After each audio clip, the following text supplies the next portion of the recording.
Hola, mis queridos amigos y profesor, qué vergüenza hacer este video, así que empiezo de una. Todos me conocen, mi nombre es Diego Irán Arbizu-Acero, originario de Tijuana y este es mi proyecto final de historia.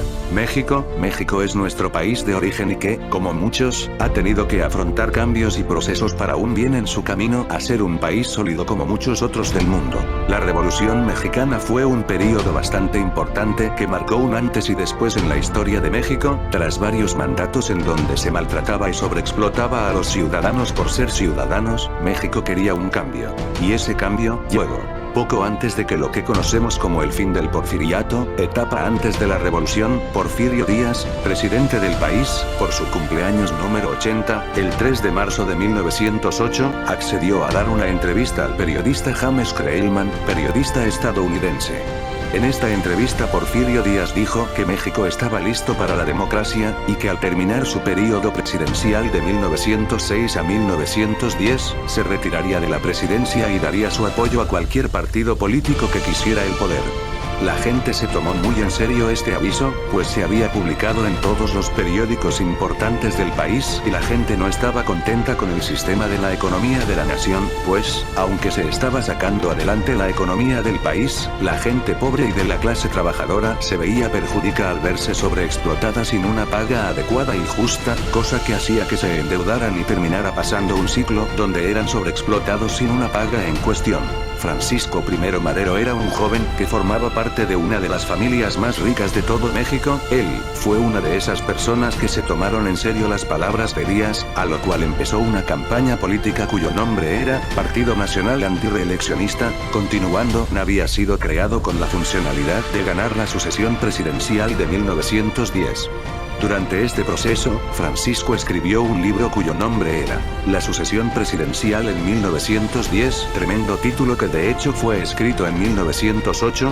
Este libro contenía el tacto de problemas sociales como el clasismo y sobreexplotación que sufrían muchos ciudadanos día tras día. Porfirio no se tomó muy bien el hecho de que hicieran lo que les dijo, que era terminar su periodo presidencial y tomar el poder, así que después de perseguir a Francisco un tiempo, finalmente lo encarcela en la ciudad de San Luis Potosí.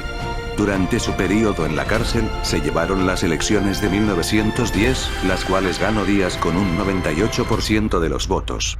La familia de Francisco pidió la salida de la prisión, lo cual se les permitió y al verse libre, Francisco escapa de México a Texas, en donde empieza a planear algo más que un golpe de estado, empieza a crear una revolución. Con la ayuda de los ciudadanos mexicanos y no mexicanos, el 5 de octubre de 1910, crea el Plan de San Luis Potosí, en donde se desconocía el gobierno de Díaz y se declaran las elecciones de 1910 ilegales.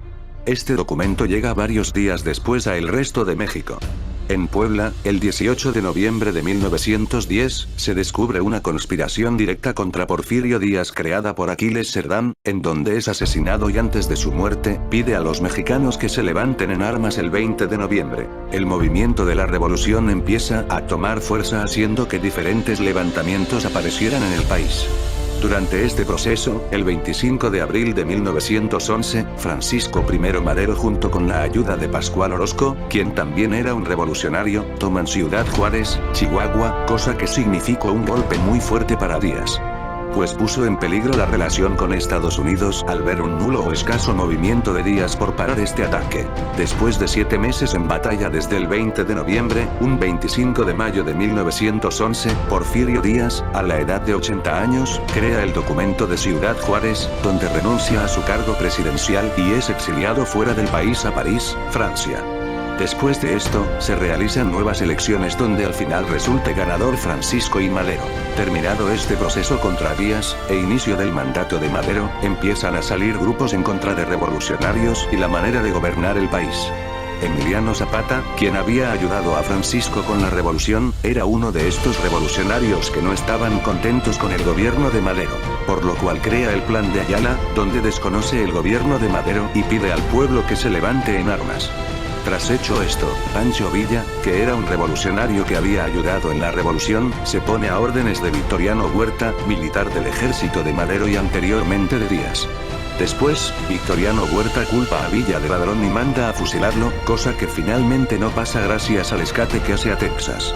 Como Emiliano Zapata se ponía en contra del mandato de Madero, esta manda como jefe militar a Victoriano Huerta, que, sin saberlo, había creado un golpe de estado en contra de Madero.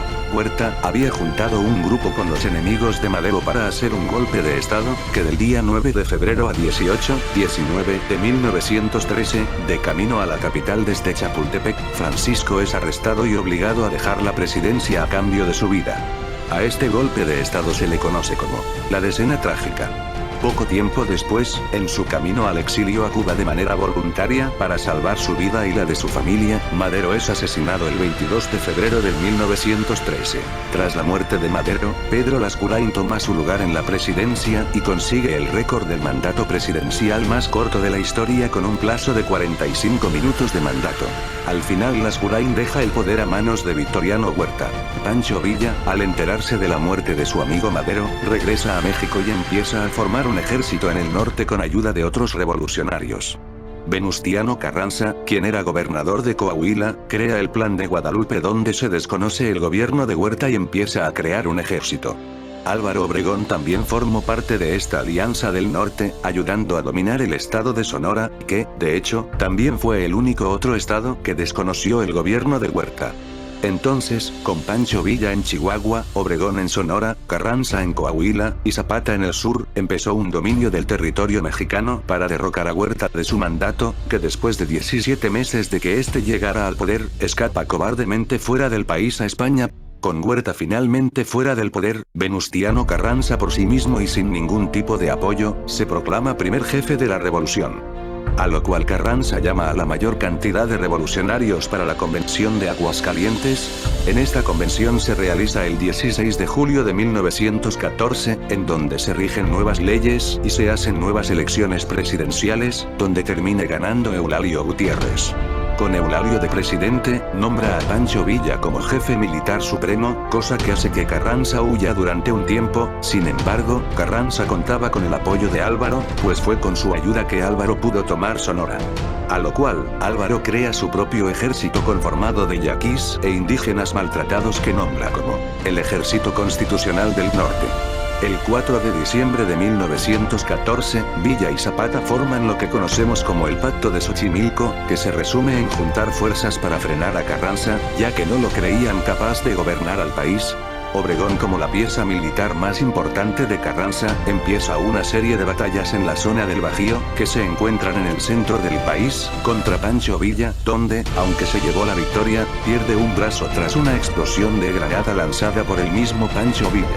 Lo cual, terminó en el retiro de Obregón de la revolución. Con Pancho Villa debilitado, y Zapata de lado, Carranza toma el poder el 1 de mayo de 1917, siendo que había creado la constitución más importante de México hasta el momento, la Constitución de 1917, creada un 5 de febrero. Tiempo después, el 10 de abril de 1919, Emiliano Zapata es engañado y asesinado por un caudillo desconocido al hacerle creer que estaba en contra de Carranza y que lo ayudaría en su causa.